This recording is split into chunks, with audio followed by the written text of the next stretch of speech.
না আসলে চাপ অনুভব করি না, বাট আমার কাছে চ্যালেঞ্জ মনে হয় যে আমরা যারা আর্টিস্ট আমাদের সবারই বড় পর্দা নিয়ে ভাবনা থাকে। সবাই আমার বন্ধু, সবার সাথে আমার খুব ভালো সম্পর্ক এবং সবাই খুবই কোঅপারেটিভ। দেশের পরিস্থিতি খারাপ না, পাশাপাশি দেখা গেছে নেচারের জায়গা থেকেও আমাদের অনেক ধরনের প্রবলেমে পড়তে হয়েছে। ফ্যাকরা গল্পতে প্রত্যেকটা জায়গাতেই আমরা ফ্যাকরা ফেস করেছি। আমার মনে হয় ফ্যাকরার এই ওয়েব সিরিজের মাধ্যমে প্রত্যেকেই তাদের জীবনে কিছু না কিছু ফ্যাকরা ফেস করেছে। প্রত্যেকের লাইফে ক্রাইসিস, ইমোশনস, বিপদ আপদ সব কিছু একটা যে জায়গাতে আপনি পাবেন। সো মিল তো অবশ্যই আছেন, আমার সাথেও মিল আছে। ফ্যাকরা আমার কাছে খুব স্পেশাল একটা প্রজেক্ট, খুব ভালো একটা ওয়েব সিরিজ। অদৃশ্যর পর ফ্যাকরা নিয়ে আমি খুব এক্সাইটেড, কারণ অনেকদিন পর আবার একটা ওয়েব সিরিজ করলাম। এবং ফ্যাকরা দর্শক কেন দেখবে আমার কাছে মনে হয় গল্পের, কারণ ফ্যাকরাতে গল্পটাই হচ্ছে তার হিরো। এবং ফ্যাকরা is a sense of love, যেখানে না প্রত্যেকের জায়গা থেকে তাদের আলাদা আলাদা স্টোরি আছে, লাভ স্টোরি আছে, ক্রাইসিস আছে, ইমোশনস আছে, সব কিছু মিলিয়ে না প্রত্যেকটা এসেন্স মিলিয়ে আসলে ফ্যাকরা। সো আমার কাছে আমি যখন এটা শুটিং করছি তখন আমি এক্সাইটেড ছিলাম, আমি যখন ডাবিং করলাম সব কিছু মিলিয়ে আমার কাছে মনে হয়েছে যে এটা দর্শক দেখবে, দর্শক ভালোবাসবে, কারণ আমি দর্শকের জায়গা থেকে চিন্তা করেছি। এখানে তো প্রত্যেকের জায়গা থেকে খুব ইম্পর্টেন্ট ক্যারেক্টার প্লে করছে। আমার ক্যারেক্টারের নাম হচ্ছে অ্যানি। সো অ্যানির যে ফ্যামিলিগত কন্ডিশনের জায়গা থেকে সে এক ধরনের ক্রাইসিসের মধ্যে দিয়ে যায় তার পার্সোনাল লাইফে। তো সেখান থেকে তার কিছু সিকনেস থাকে, তার কিছু বাউন্ডারিজ থাকে, সব কিছু মিলিয়ে আমার মনে হচ্ছে এরকম ক্যারেক্টার তো আমি আগে কখনো করিনি। সো আমি আসলে এই অ্যানি ক্যারেক্টারটাই অভিনয় করতে চাই। And it's all credits goes to my director, যে আসলে এই গল্পটাকে দুর্দান্তভাবে এই গল্পতে কাজ করেছেন।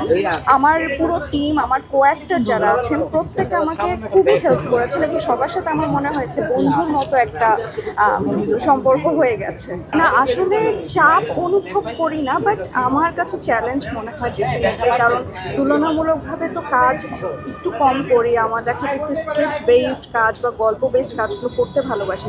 সেখান থেকে মনে হয় যে আমি সবসময় নতুন নতুন ক্যারেক্টারগুলো আমার দর্শকদেরকে উপহার দিতে চাই, যারা প্রত্যেকটা কাজে নিশাত প্রিয়মকে ডিফারেন্ট ওয়েতে দেখবে।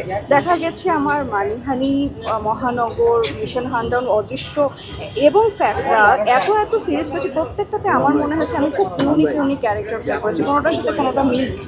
আমরা যারা আর্টিস্ট আমাদের সবারই বড় পর্দা নিয়ে ভাবনা থাকে, আমারও আছে সবার মধ্যে। আমি এরকম কোনো স্ক্রিপ্টেরই অপেক্ষা করছি যে স্ক্রিপ্টটা করলে আমার মনে হবে যে আমি এই গল্পটা করতে চাই। আমার কাছে তো মনে হয় যারা আমার সাথে কাজ করছেন, যত সহশিল্পী আছেন সবাই আমার বন্ধু, সবার সাথে আমার খুব ভালো সম্পর্ক এবং সবাই খুবই কোঅপারেটিভ। সো সেই জায়গা থেকে আমার ডিরেক্টর যিনি হবেন, যে গল্প লিখবে এবং সে চরিত্রের প্রয়োজনে আসলে যাকে আমার কোঅ্যাক্টর হিসেবে ঠিক করবেন আমি তাদের সাথেই কাজ করব। তখনকার অভিজ্ঞতা যেটা হচ্ছে, সবাই বলছিল জুলাই আগস্টে আমরা শুটিংটা করেছি এবং সেই সময় আসলেই দেশের অবস্থাটা খুবই ভয়ঙ্কর ছিল। ওর মধ্যে দিয়ে আমরা শুটিং করেছি, অনেকটা কঠিন সময়ের মধ্যে দিয়েই চলেছে। ইভেন শুধু ওই দেশের পরিস্থিতি খারাপ না, পাশাপাশি দেখা গেছে নেচারের জায়গা থেকেও আমাদের অনেক ধরনের প্রবলেমে পড়তে হয়েছে। যেমন আমাদের বৃষ্টির কারণে অনেক দিন শুটিং পিছিয়েছে, পুরো সেট রেডি বাট আউটডোরে আমরা শ্যুট করছি, আমরা বসে আছি, যতক্ষণ না আসলে দেখা যাচ্ছে বৃষ্টি থামছে আমরা শ্যুট করতে পারছি না। পাশাপাশি যাতায়াতের জায়গা থেকেও তো সবাই ভালো একটা বিপদের মধ্যে ছিল। কিন্তু হ্যাঁ, এটা আমি বলবো যে ফ্যাকরা গল্পতে প্রত্যেকটা জায়গাতেই আমরা ফ্যাকরা ফেস করেছি। তার মধ্যে থেকে আমার ডিরেক্টর টিম, যারা ফিনান্সার, প্রডিউসার এবং আমাদের ক্যামেরা পার্সন, ডিওপি এবং যিনি আমাকে চা বানিয়ে দিয়েছেন, প্রোডাকশন, প্রত্যেকটা লোকের অবদান আছে ফ্যাকরাতে। আসলে প্রত্যেকে যেই হেল্প করেছে, যেই পরিমাণ ভালোবেসে আমাদেরকে কাজটা করতে সহজ করে দিয়েছে, প্রত্যেকের কাছে আমি খুবই আন্তরিকভাবে কৃতজ্ঞ। আমার মনে হয় ফ্যাকরার এই ওয়েব সিরিজের মাধ্যমে প্রত্যেকেই তাদের জীবনে কিছু না কিছু ফ্যাকরা ফেস করেছে। সেটা দেখলে প্রত্যেকেই ফিল করবে, আপনিও ফিল করবেন, সবাই ফিল করবেন। কারণ এখানে আসলে একজনের উপর গল্প না, এখানে আমরা অনেকজন আর্টিস্ট আমরা কাজ করেছি। সেখানে দেখা গেছে প্রত্যেকের লাইফে ক্রাইসিস, ইমোশনস, বিপদ আপদ সব কিছু একটা যে জায়গাতে আপনি পাবেন। সো মিল তো অবশ্যই আছেন, আমার সাথেও মিল আছে।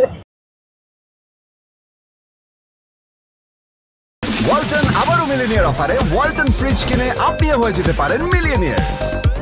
মিলিনিয়ার ছড়াছড়ি দেশ জুড়ে, এটা শুধু ওয়ালটেনই পারে।